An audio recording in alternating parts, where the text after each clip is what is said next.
Hello गबरूज, कैसे हो आप सब। मैं फिर से वापस आ गया हूं एक नया ताजा यूट्यूब वीडियो लेकर ऑन बाल। मेरे बाल, आपके बाल, हम सभी के बाल। तो आज का सवाल है, क्या बालों का होना अच्छी बात है या फिर एक बुरी बात है। सोचिए। वेल ऑब्वियसली अच्छी बात है अगर बाल सही जगह पर है और सही अमाउंट में है, लेकिन जहां पर आपको बाल नहीं चाहिए और वहां पर बहुत ज्यादा अमाउंट में है तो ये खराब बात है। देखो गबरूज, ग्रूमिंग एंड स्टाइलिंग आप सबको पता है, लेकिन बाहर से ही ग्रूम होना, स्टाइल होना ही ग्रूमिंग स्टाइलिंग नहीं होती।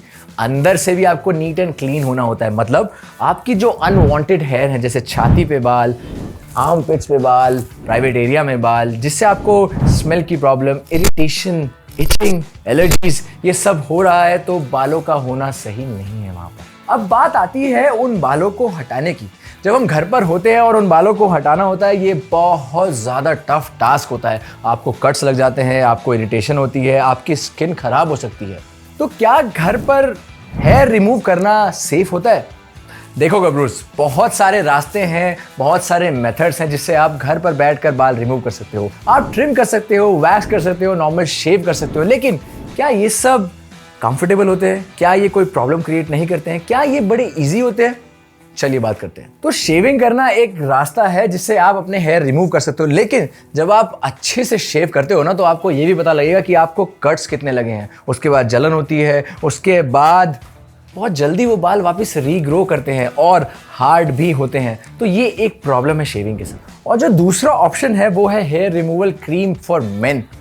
ये बहुत ही आसान रास्ता है और हम बहुत लोग इसकी तरफ आकर्षित हो जाते हैं। लेकिन एक बार सोचो, जब आप हेयर रिमूवल क्रीम लगाते हो और उसके बाद 10-15 मिनट तक उसको अपनी स्किन पर बैठने देते हो, तो क्या क्या हो सकता है। उसके अंदर जो केमिकल्स हैं वो आपकी स्किन के साथ रिएक्ट करके आपको ब्लिस्टर्स दे सकती है, एलर्जी दे सकती है, आपकी स्किन में इरिटेशन प्रोड्यूस कर सकती है। सो किसी भी कंक्लूजन पे पहुंचने से पहले आप ये डिसाइड करो कि वो जो प्रोडक्ट है आपकी स्किन के लिए सूटेबल है कि नहीं। ग्रूम होना अच्छी बात है, लेकिन अगर उसकी वजह से आपकी स्किन पर कुछ हो रहा है तो वो सही बात नहीं है। तो अब बात करते हैं नेचुरल हेयर रिमूवल स्प्रे, जो आपकी स्किन के लिए बना है, जो बना है एलोवेरा एंड लेमन एक्सट्रैक्ट से। तो अब बात करते हैं कि इसको यूज कैसे करना है। गबरूज, इसको यूज करने का सिंपल से कुछ गाइडलाइंस है जो आपको फॉलो करने हैं। सबसे पहला, इसको ड्राई स्किन के ऊपर बिल्कुल भी यूज मत करना। कहाँ यूज मत करना? ड्राई स्किन के ऊपर।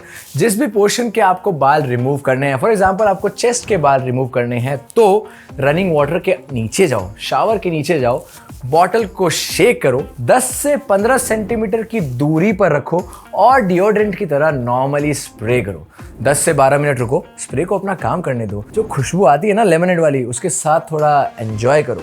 10 से 12 मिनट बाद रनिंग वाटर के नीचे स्पैचुला के साथ स्पैचुला को ऑपोजिट डायरेक्शन में चलाना है और बालों को रिमूव करना है। और एक इंपॉर्टेंट बात, जहां पर आपको पिंपल्स हैं, आपको कट्स हैं या फिर आपको छाले हैं, वहां पर इस प्रोडक्ट को बिल्कुल भी मत लगाना। और सबसे प्यारी बात जो इस स्प्रे के अंदर है वो है, आप इसको इंटीमेट एरिया पर भी यूज कर सकते हो, like your private areas, your armpit, कहीं भी। एक और इंपॉर्टेंट बात, बाकी हेयर रिमूवल क्रीम की तरह ये हेयर रिमूवल स्प्रे आपकी स्किन को डार्क नहीं करेगा और आपकी स्किन को डी टैन इफेक्ट भी देगा। एक मिनट, कुछ इंपॉर्टेंट पॉइंट्स।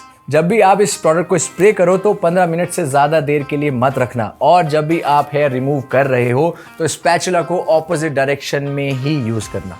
अपने बॉडी के किसी भी पार्ट पर यूज़ करने से पहले बेहतर होगा कि आप पैच टेस्ट करो। फॉर एग्जांपल, अगर आपको चेस्ट के लिए यूज़ करना है तो आप इसको यहाँ पर थोड़ा सा अप्लाई करके चेक कर सकते हो कि आपकी स्किन को इरिटेट तो नहीं कर रहा है या फिर कोई एलर्जी तो नहीं दे रहा है। एंड इस स्प्रे को दाढ़ी, beard, moustache, please facial hair को रिमूव करने के लिए मत यूज करना। तो अब सारे पॉइंट्स आपने नोट कर लिए हैं, अब आपको पता लग जाएगा कि this is the one stop solution for removing your hair. तो गबरूज, अगर आपको वीडियो अच्छा लगा तो कमेंट्स में मुझे बताओ कि प्रोडक्ट कैसे हेल्पफुल है। लाइक करो, शेयर करो, सब्सक्राइब करो और प्रोडक्ट यूज करो। Bye bye.